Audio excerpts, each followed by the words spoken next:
Hello everybody, I'm here with an example of radial and transverse component of velocity and acceleration, or also known as polar coordinate system.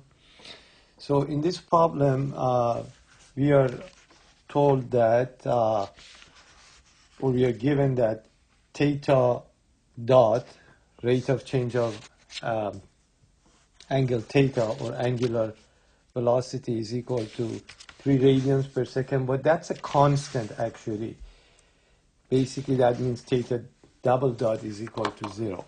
So theta dot is 3 radians per second and is constant. Also we know that r is equal to 0.4 theta as shown here, and theta is in radians.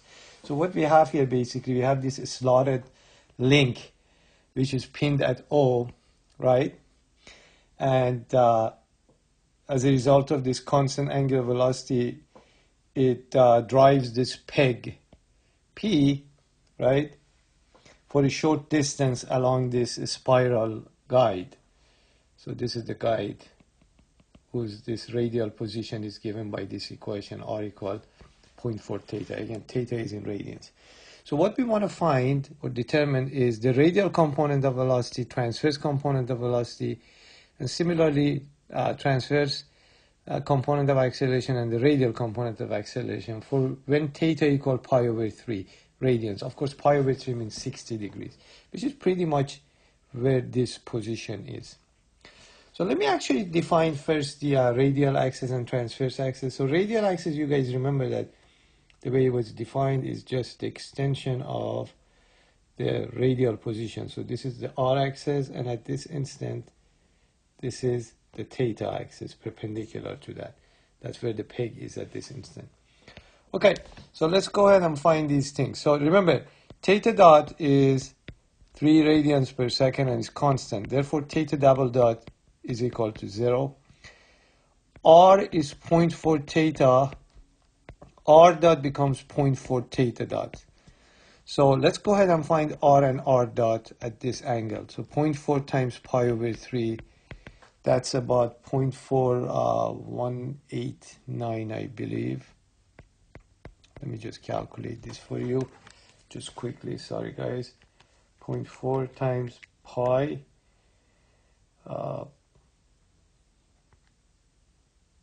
divided by 3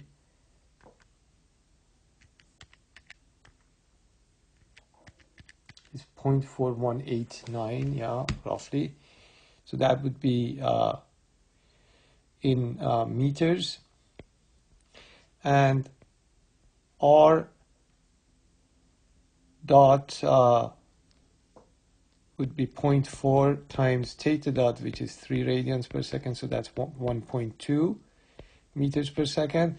And I forgot to also find R double dot, but that's 0.4 theta double dot. But theta double dot is 0, so R double dot is equal to 0. And we need all these components, obviously. So let me start with velocity. So velocity, remember, has a radial component, which is r dot. You saw in the another video how we got this actually. So r dot is already calculated, is 1.2 meters per second. And v sub theta is r theta dot. So that's r, which is about 0.4189 times theta dot, which is 3 radians per second. So that's about 1.26, I believe, roughly, meters per second squared. You could actually go ahead and find actually the magnitude of the velocity if you want.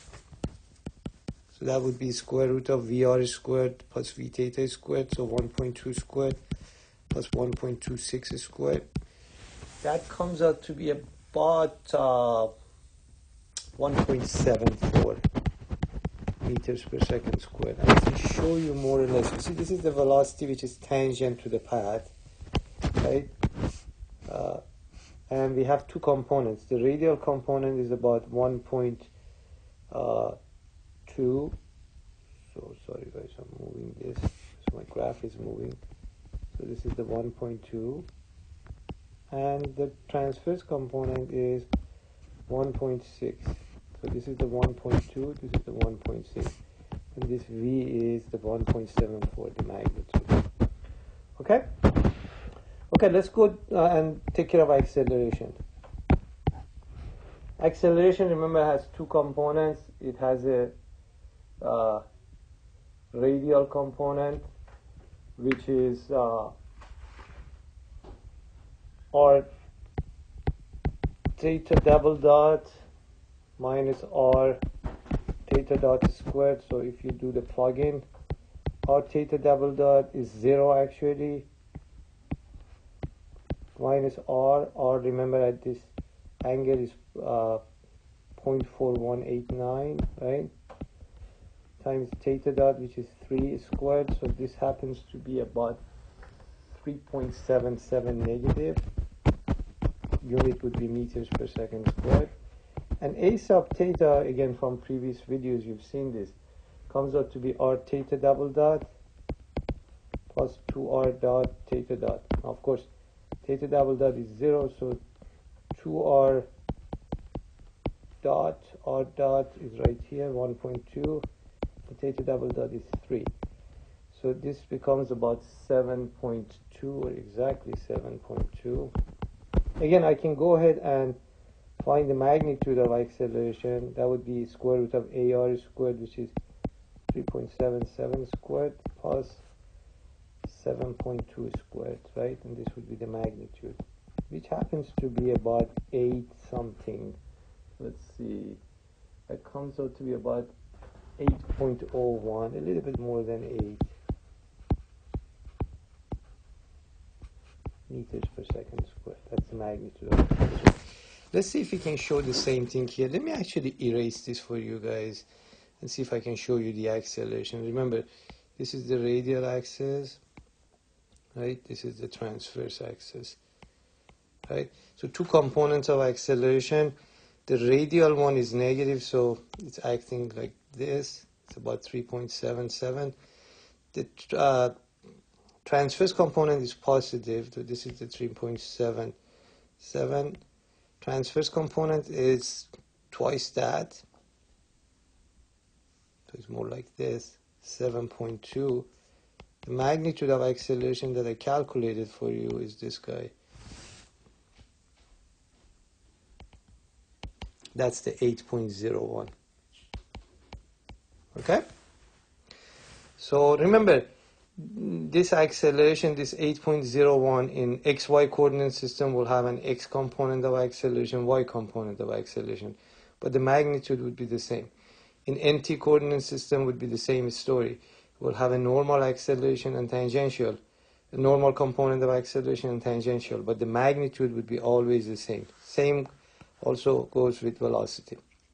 Okay guys, thanks for watching and listening. I'll probably show you in another video a problem where we can actually determine, once we have say the XY coordinate component of velocity and acceleration, how we can go to NT coordinate system and get the other components.